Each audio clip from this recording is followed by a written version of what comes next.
السلام علیکم ویورز. آج کا کالم شاید تھوڑا خشک ہو لیکن یہ بہت امپورٹنٹ ہے، بہت حساس ہے، اور خاص طور پہ جو ہمارے بھارتی دوست اور بھائی ہیں ان کے لیے بھی.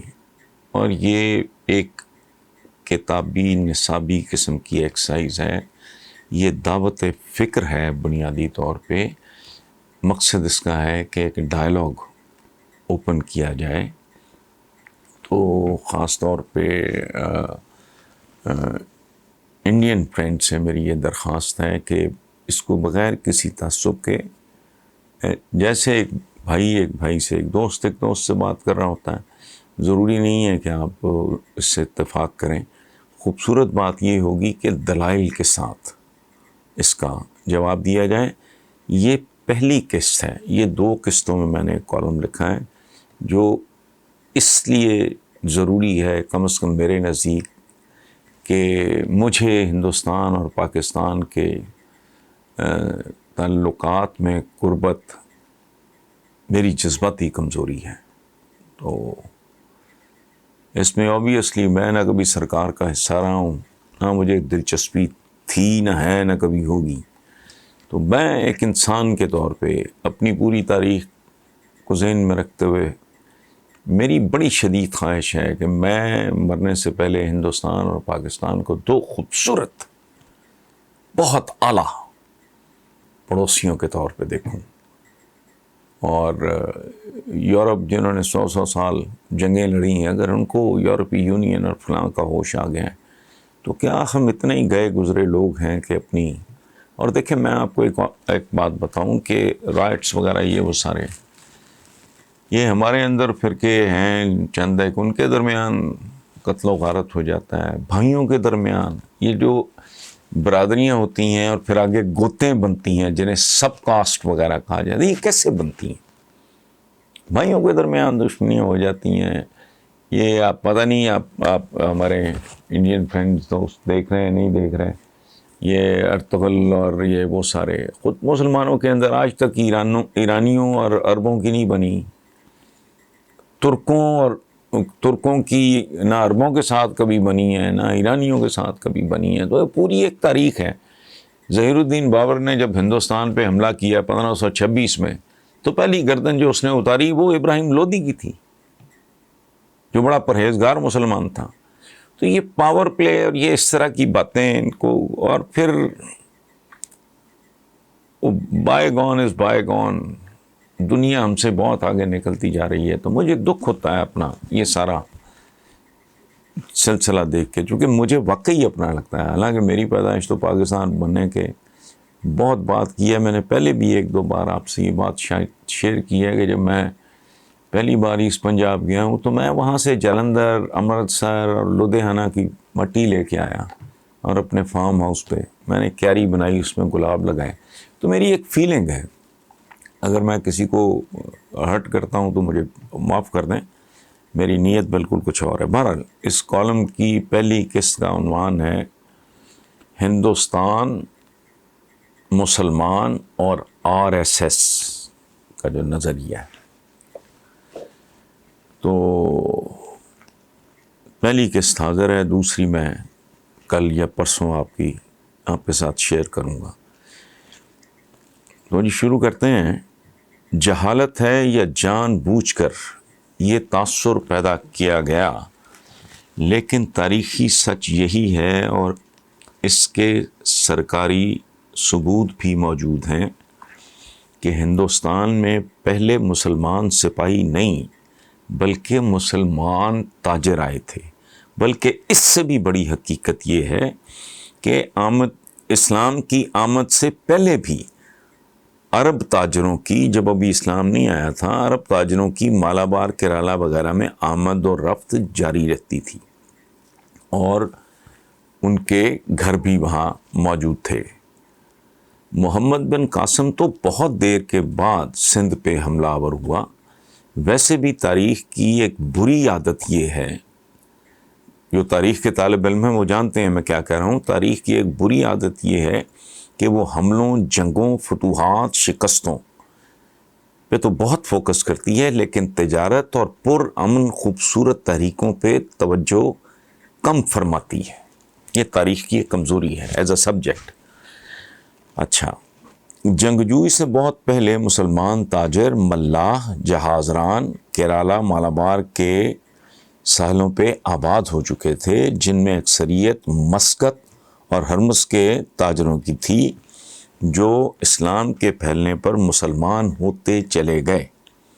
کے ایم پانیکر صاحب اپنی معروف کتاب تاریخ کیرالہ میں لکھتے ہیں کوٹ ان کوٹ، جب اسلام تمام عالم عرب پہ چھا گیا تو اس کے اثرات بہت جلد کیرالہ میں بھی محسوس کیے گئے۔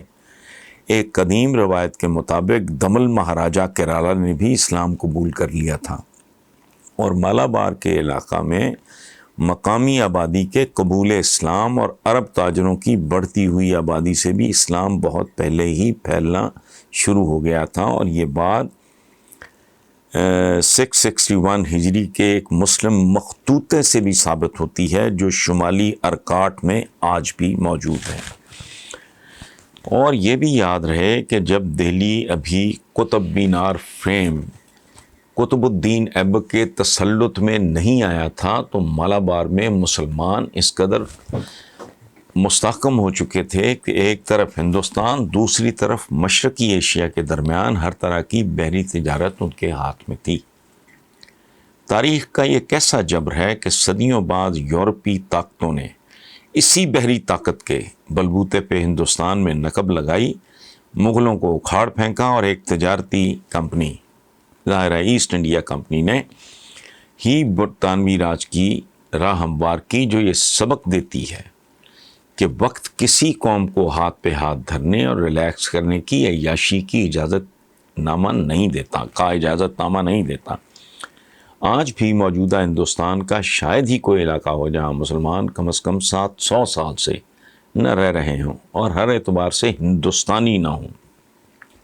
یعنی ہندوستان کے موجودہ حکمرانوں کی اپروچ، یہ RSS کے حوالے سے میں بات کر رہا ہوں، تاریخی طور پر ہی بے بنیاد اور کھوکھلی ہے۔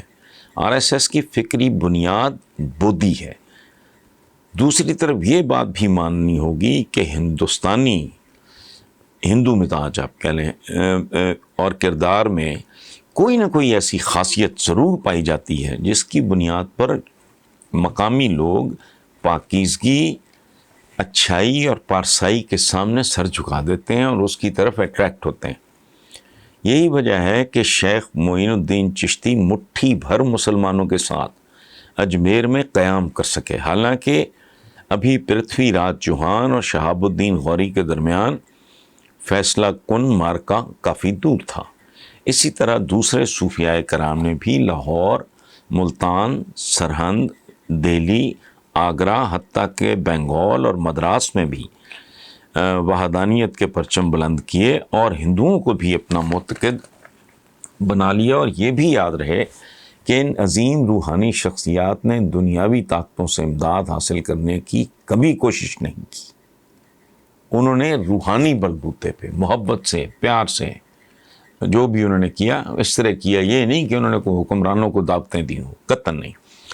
پانیکر صاحب نے یہ بھی لکھا ہے کہ ابتدائی مسلمان حکمران سیاسی لحاظ سے بھی حقیقت پسند تھے، کیونکہ ہندوؤں کے ساتھ مسلمانوں کی شادی کا رواج اکبر بادشاہ سے بہت پہلے موجود تھا۔ مثال کے طور پہ خاندان تغلق کا بانی غازی ملک ایک مقامی ہندو جاٹ عورت کا بیٹا تھا، اور اس کا بھتیجا فیروز تغلق ایک بھٹی عورت کے بطن سے پیدا ہوا تھا، اور اس بات کی بے شمار گواہیاں ریکارڈ پہ موجود ہیں کہ مسلمان حکمرانوں نے قابل ہندوؤں کو بہت بڑے بڑے عہدے دیے۔ خود محمود غزنوی، ذرا غور فرمائیے آپ، خود محمود غزنوی نے ہندو سپاہیوں کے دستے تشکیل دیے اور انہیں ہندو کمانڈرز کی کمان میں رکھا۔ اور جب محمود غزنوی کے فرزند مسعود غزنوی کو پنجاب میں امن برقرار رکھنے کے لیے اپنے بھائی سے جنگ کرنی پڑی، تو اس نے اپنے ہندو جنرل تلک پر مکمل بھروسہ کیا۔ مالوا میں ہندو وزیر اعظم مقرر کیا گیا جس کا نام مدنی رائے چندیری تھا۔ بنگال میں حسین شاہ نے پرندر، روپ اور سینتین جیسے ہندو افسران کو اعلیٰ ترین عہدے دیے۔ یہی حال بیجاپور اور گولکنڈہ کے مسلمان حکمرانوں کا بھی تھا، اور یہ ٹریفک یک طرفہ ہرگز نہیں تھی۔ اس زمانے کے ہندو حکمران بھی اتنے ہی روشن خیال تھے جنہوں نے مسلمان ہندوستانیوں کو ہندوستانی سمجھا۔ مسلمانوں کو کالی کٹ کے راجاؤں نے اعلیٰ ملازمتیں دیں۔ بعد ازاں وجے نگر کے حکمرانوں نے انہیں یعنی مسلمانوں کو اپنی مسلح افواج میں بڑے بڑے منصب عطا کیے۔ خود رانا سانگا، یہ سننے سے تعلق رکھتی ہے، تاریخی بات ہے، خود رانا سانگا نے مسلمان سپاہ کا دستہ بھرتی کیا جس نے بابر سے باقاعدہ جنگ لڑی۔ رانا سانگا نے مالوا کے محمود ثانی کو میدان جنگ میں شکست دی، لیکن پھر خود ہی تخت شاہی اسے واپس کر دیا۔ دوسری قسط انشاءاللہ کل میں پیش کروں گا، جس میں بہت ہی دلچسپ انکشافات ہوں گے۔ میں چاہتا یہ ہوں کہ ایک ڈائلاگ، سیاستدان اپنی دنیا میں رہیں تو وہ لوگ جن کو تاریخ سے دلچسپی ہے، جو پڑھنے لکھنے کے شوقین ہیں، وہ تو کم از کم ایک اور طرح کا ڈائلاگ ہم فلوٹ کرتے ہیں۔ میں آپ سے سیکھوں گا، اگر میں کسی قابل ہوا تو میں آپ سے کوئی بات شیئر کروں گا، تو یہ تو چلتا رہنا چاہیے۔ Thank you very much.